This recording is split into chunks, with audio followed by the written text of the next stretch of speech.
want to offer a picture that is like a flag on the horizon, and then also offer suggestions. What are the steps you can take to get there? Hello, Jurgen. Hey, David, how are you doing? I'm good. Thank you for drinking a coffee with me today. How are you doing? I am good. Actually, it's a tea now because I had my coffee already this morning. In September, I think it was, you published an article on your blog about a model that you call the unFIX model. And you propose this directly as an alternative to Holacracy and to SAFE and a couple other things, but also including your own model of management 3.0. And you put this out, and I thought this was really fascinating for a couple different reasons. For example, I'm very skeptical about Holacracy, mostly because it's often taken as a one-size-fits-all kind of situation, and it's so much different than what people have before that I think it's too radical. The other reason I was very fascinated about the article, it's very many similarities to what we intuitively started building in the ministry group when we introduced our interdisciplinary teams. The names are kind of different. There's some differences in the way we did it.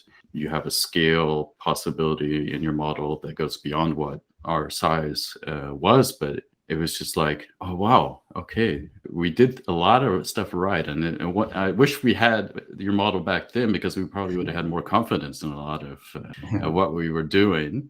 I'd be interested in hearing from you how you got to this model and what it means and what it's good for. Maybe we should go back first to what you said about Management 3.0. Of course, I have been working on that for 10 years or more. Everything is handled now by the Management 3.0 team. I am not directly involved anymore. But of course, it's still my baby. With that brand, I never got around to actually describing organizational structure because I sort of was stuck. I knew what else was out there, and like you, I had my severe doubts about Holacracy, and I had some comments on the Spotify model and my thoughts on SAFE, etc., but I had nothing else to offer. And I just let that go. The only thing I came up with was every team should offer value to other teams, as in a value network. I call them value units at some point, and that was it. I didn't get any further than that.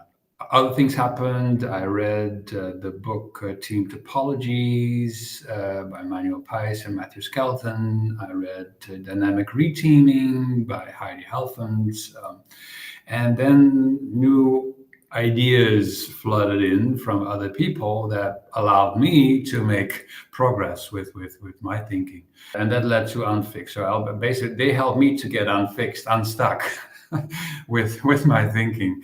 So that's when I thought, okay, now I can finally draw something. And I think they got quite far with the Spotify model at the time, offering something else, but it is a matrix organization.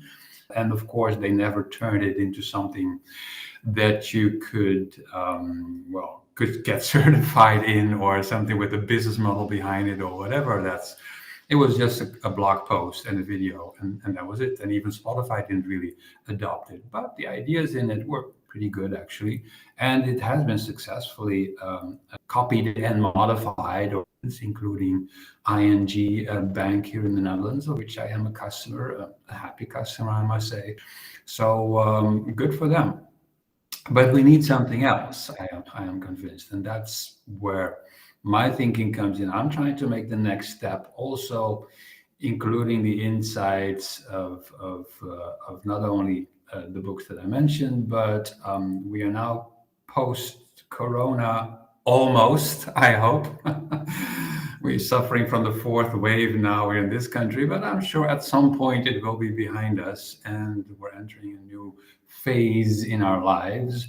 And I think that deserves a new picture also for organizations. So that's why I started drawing. Maybe you could explain a little bit what the model is or how? Of course, yeah. I mean, the article is quite long, and we will post a link of the article here as well. How is it set up? What is, as it's an organizational structure? There's a lot of need for this right now as well. We see that with a lot of our clients. A lot are leaning towards SAFE right now because we need something to define how we work together and what matters. We need a lot more than that, but we also need that. And this is why this is fascinating, because this has been missing a lot, except for the popular models that you mentioned. Indeed. So, well, as one person said, I am offering SAFE courses because we have nothing else that I can offer in the community. It is basically the only thing that we can take seriously here. And I would be happy if someone else came up with something better. So I take that challenge, but to be fair, SAFE has a specific target audience of large enterprises. That's what it is about, basically, big corporations. And to be honest, a majority of people do not work for such organizations. I read that 2/3, maybe 70% of people in the world work for companies smaller than 2,500 people. It's a minority of people who work at such enterprises. So, okay, let me focus on that huge unserved market of anything up to 2,500 people for now. They want something else that is not SAFE because it is too big, too bureaucratic, etc. Not something more flexible. So what I offered is I started with the team topologies suggestion of having 4 types of teams. Basically, you have the value stream teams. Those are the typical end-to-end responsibility teams, Scrum teams, Kanban teams. We know how that works. But then there are 3 exceptions. Sometimes you need an enabling team, for example, agile coaches or something, who are temporarily involved to get those value streams up and running. And that enabling team is in itself also a team. Then you can have, as another exception, the component team, or they call it actually the complicated subsystem team, which in itself is a complicated word. And that is basically people with rare talents that you cannot simply distribute across all your teams. It could be machine learning, it could be cybersecurity, it could be data analysis, whatever. You have 2 or 3 of these people, you have 10 value stream teams. They cannot spread themselves out across 10 of those teams. So they form their own units, and basically they offer themselves temporarily to other teams on demand. And then there's the platform team, which is basically a supplier. It is basically a part of the organization that offers something where you could have APIs and service level agreements, etc., to the value stream teams. That's the 4 types that I totally agree with. One thing is important. I do not want line management or functional management on any of these teams. And that is how my suggestion differs from the Spotify model, because basically in the Spotify model, they suggest that the chapter lead is also the functional manager, basically, of everyone in the chapter. That means the function manager decides on compensation, promotion, things like that. My issue with that is, as soon as you have managers doing such things, you create territories. You will have people trying to protect the boundaries of their territories because you made them manager, and that will be part of their ego, part of their status and power. It is very, very hard to take that away. As soon as you create territories in the organization, then managers will try to protect them. They will try to protect their boundaries because it is part of their identity, their status, their power is fed by the territories that you offer them. So no territories on teams, on chapters, or whatever you want to call them. You have a management team that is responsible for the entire business unit.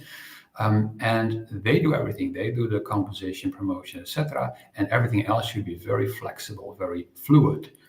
And then, yeah, I use the approach of team topologies for the value streams, but there's also the need for people with similar jobs to agree with each other on how to get the work done.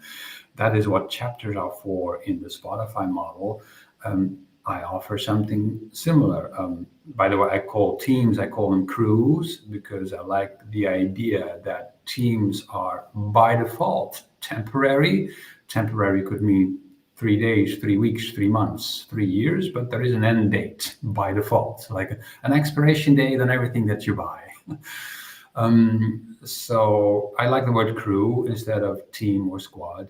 I like the word forum instead of chapter. I never understood what chapter was about. The word forum says you talk about something. You discuss something that's important to you. You might have a chair who is chairing the forum to agree on how UX designers get UX done, or how backend developers do the backend stuff, etc.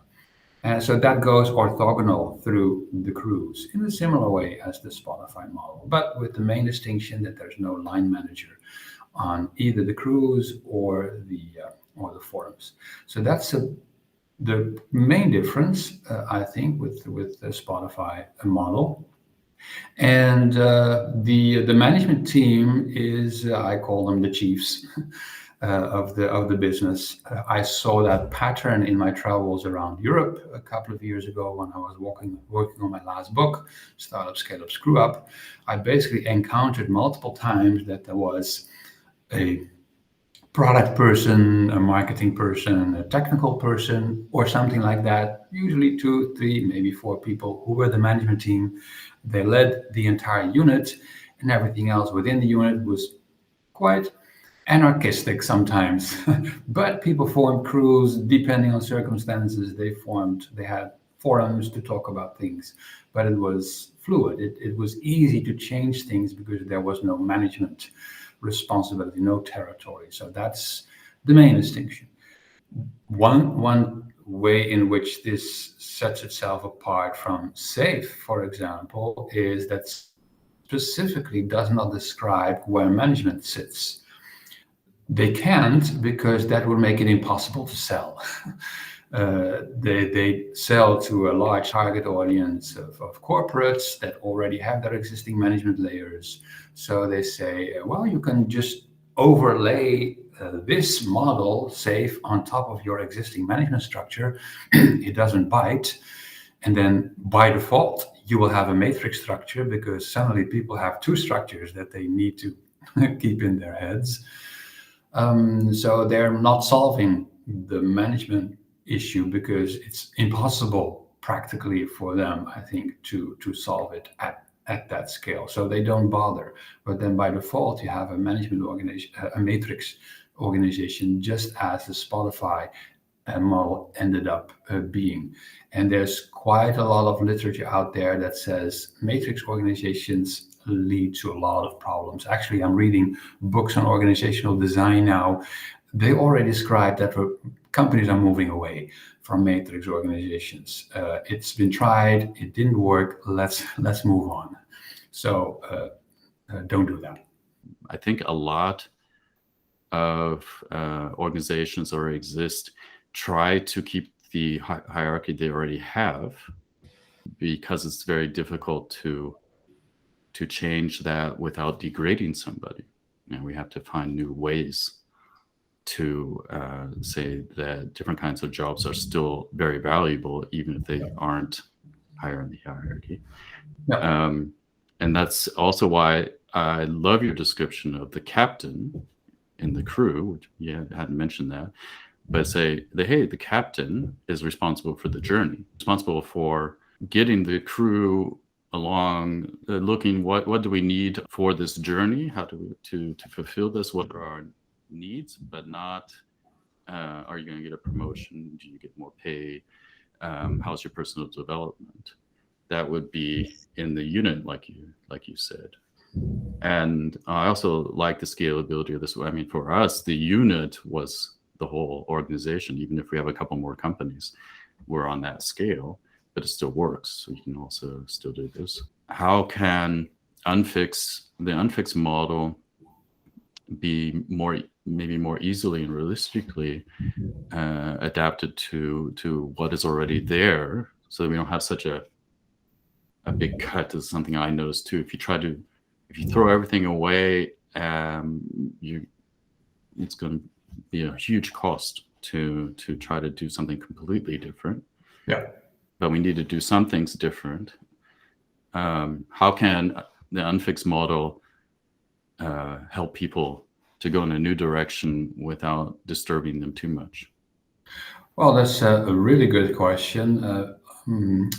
Indeed, on the cruise, I suggest having a captain role or something like that. That's like an ambassador or liaison, or someone who takes the lead from the perspective of the outside world. I have, as a comparison, I use the captain on a ship or the pilot on a plane, or as I say, when the Netherlands represents itself at the US, we don't send half the country, we send an ambassador representing us. So that role is very common also in Holacracy and such models, what I call it linking.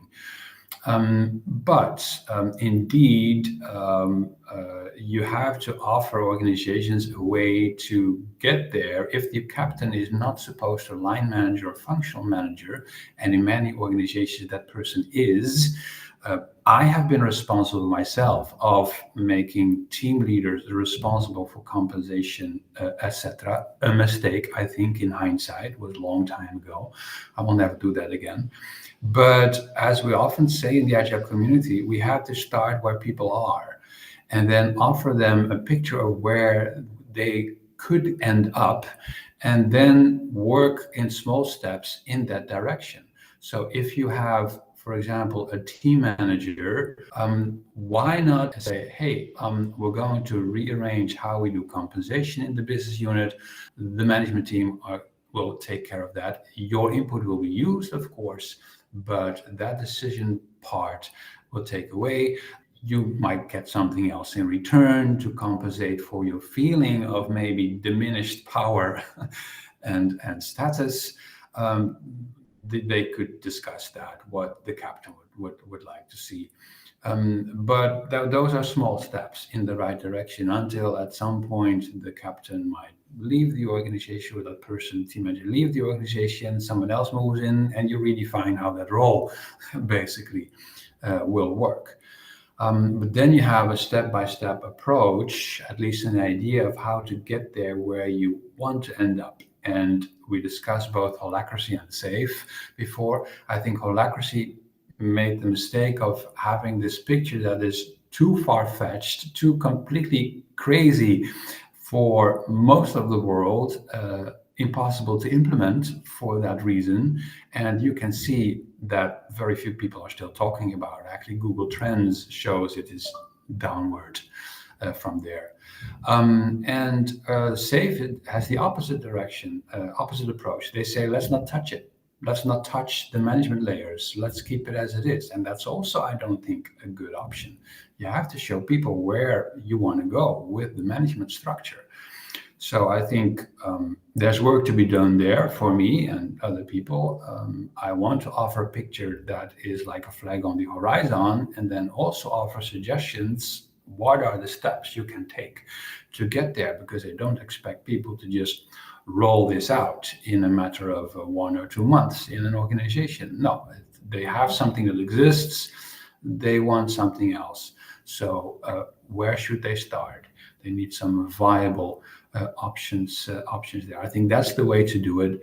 I'm still working on the model, by the way. I consider what I published a beta version. So there will be a couple of changes and additions upcoming. I'm working on that in the next couple of months.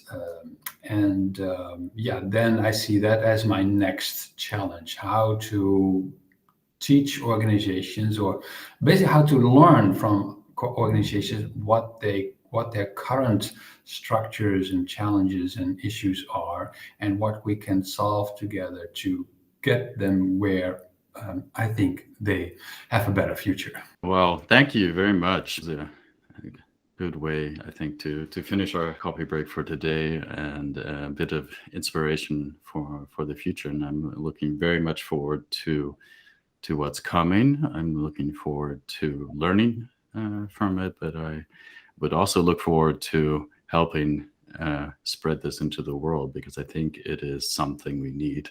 All help is appreciated. Thank you. Yeah, thank you very much. Yeah, I hope we can talk again soon. Cheers.